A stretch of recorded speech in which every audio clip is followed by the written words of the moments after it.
Oke teman-teman, hari ini kita akan membahas tentang PP nomor 17 tahun 2020 tentang perubahan atas PP nomor 11 tahun 2017 tentang manajemen PNS. Nah, jadi mungkin video ini agak membosankan ya, karena kita bahasnya peraturan semacam ini. Cuma kita juga perlu tahu ya, apa-apa aja sih yang di dalam peraturan tentang manajemen PNS ini yang berubah. Jadi mungkin agak membosankan memang, tapi nggak apa-apa, namanya juga belajar kan kadang memang membosankan. Perubahan pertama itu ada di pasal 3, itu ditambahkan satu ayat, yakni ayat 7. Nah, ayat 7 itu bunyinya, pendelegasian kewenangan sebagaimana dimaksud pada ayat 2 dapat ditarik kembali oleh Presiden dalam hal. Nah, jadi Presiden selaku pemegang kekuasaan tertinggi pembinaan PNS itu berwenang menetapkan pengangkatan, pemindahan, dan pemberhentian PNS. Nah, Presiden dapat mendelegasikan kewenangan ini kepada Menteri, Pimpinan Lembaga, Sekretaris Jenderal, Gubernur, Bupati atau Wali Kota di kabupaten kota. Nah, pendelegasian kewenangan ini dapat ditarik kembali oleh Presiden dalam hal pelanggaran prinsip sistem merit yang dilakukan oleh PPK atau untuk meningkatkan efektivitas penyelenggaraan pemerintahan. Jadi ada penambahan satu ayat ini. Perubahan selanjutnya itu ada di pasal 34 dan pasal 35 disisipkan satu pasal, yakni pasal 34A. Jadi ada penambahan pasal di sini. Pasal 34A. Bunyi dari pasal 34A itu dalam hal pelaksanaan pelatihan prajabatan atau pendidikan dan pelatihan terintegrasi bagi calon PNS tidak dapat dilaksanakan dalam masa percobaan karena kondisi tertentu.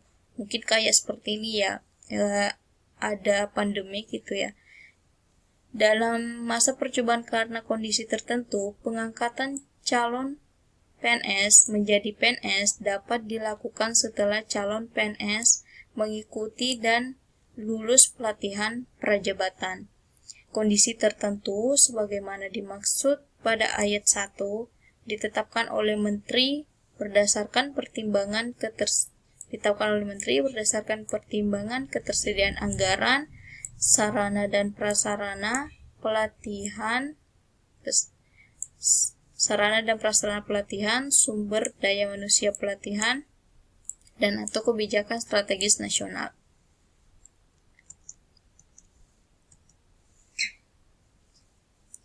Perubahan selanjutnya itu ada di pasal 46.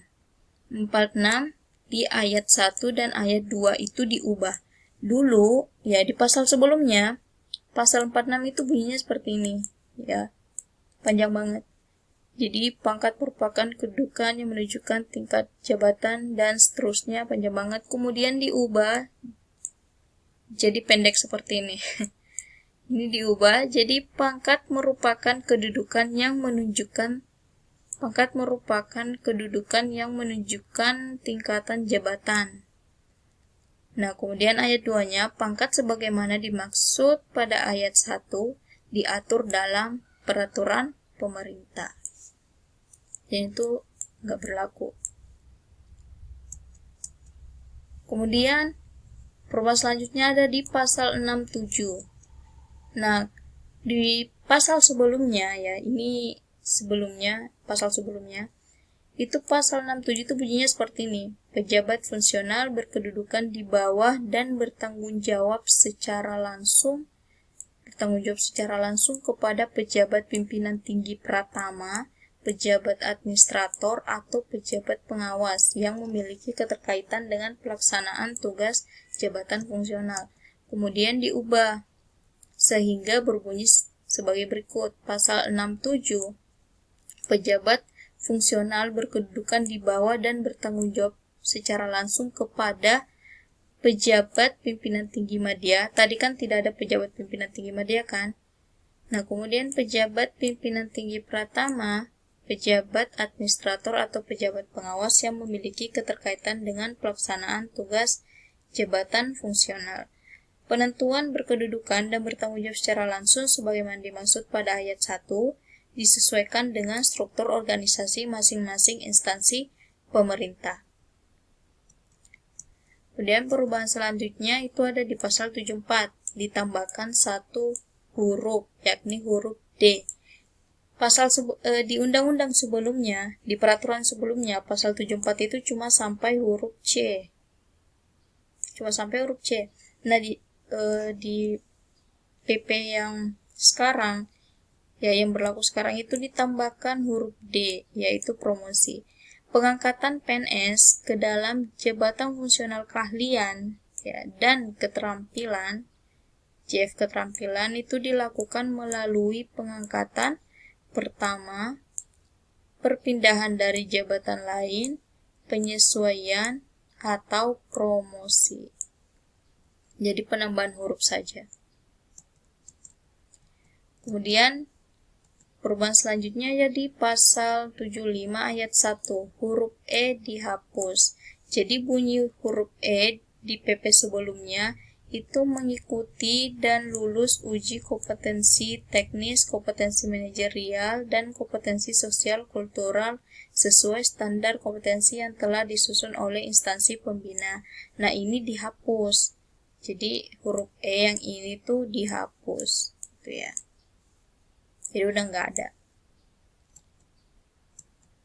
Nah, di pasal 78 sama dengan pasal sebelumnya itu huruf E-nya juga dihapus. Tadi kan pengangkatan dalam JF keahlian. Nah, yang ini pengangkatan dalam JF keterampilan. Melalui pengangkatan pertama harus memenuhi persyaratan sebagai berikut. Nah, huruf E-nya ini juga dihapus. Bunyi huruf E-nya itu sama dengan yang sebelumnya ya. Mengikuti dan lulus uji kompetensi teknis dan seterusnya ini dihapus. Seperti itu. Kemudian perubahan selanjutnya itu ada di pasal 99 ayat 3. Itu ditambahkan satu huruf, yakni huruf S. Ya, ditambahkan satu ayat, yaitu ayat 8. Tadi kan ayatnya cuma sampai 7 gitu ya, ditambahkan satu ayat. Nah, di pasal 3, dalam melaksanakan peran sebagaimana dimaksud pada ayat 2 ini, instansi pembina memiliki tugas sebagai berikut. Itu tugasnya banyak banget. Ya, tugasnya banyak banget. Nah, ditambahkan satu huruf S, yaitu menyusun informasi faktur jabatan untuk evaluasi jabatan. Kemudian ditambahkan ayat 8. Ayat 8 ini berkaitan dengan huruf S ini. Ketentuan lebih lanjut mengenai penyusunan informasi faktur jabatan sebagaimana dimaksud pada ayat huruf S. Jadi ayat 8 ini menjelaskan yang ini ya. Diatur dengan peraturan pemerintah. Peraturan menteri. Gitu ya. Nah, ini adalah isi dari pasal 99. Jadi instansi pembina memiliki tugas sebagai berikut. Ini banyak banget. Nah, ini kan sampai R. Ini ditambahkan huruf S. Gitu ya.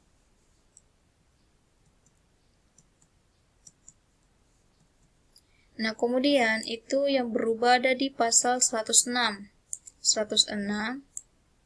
Ya, yang berubah. Ini banyak yang perubahan bunyi redaksinya. Contohnya seperti ini, ada di ayat 2.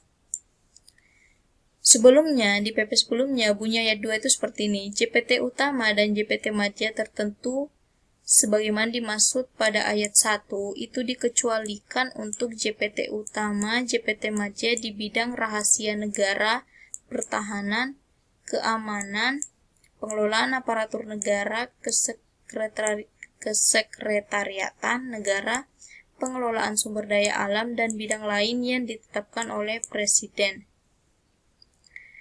Nah, untuk ayat 2-nya yang di pasal setelah diubah, bunyi ayat 2-nya tuh seperti ini. JPT utama, JPT Madya tertentu di bidang rahasia negara, pertahanan, keamanan, dan seterusnya tidak dapat diisi dari kalangan non-PNS. Ya, tidak dapat diisi dari kalangan non-PNS. Kemudian ayat-ayat selanjutnya itu juga berubah ya.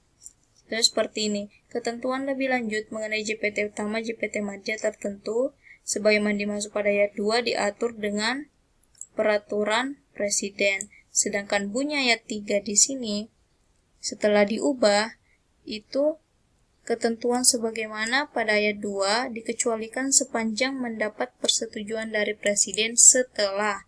Jadi ada setelahnya. Setelah mendapat pertimbangan dari Menteri, Kepala BKN, dan Menteri Keuangan. Nah, teman-teman bisa baca lebih lanjut mengenai pasal 106. Kemudian ada pasal 107 juga diubah. Pasal 107 ini tentang JPT ya, syarat-syarat untuk menjadi JPT, baik JPT pertama sampai JPT utama.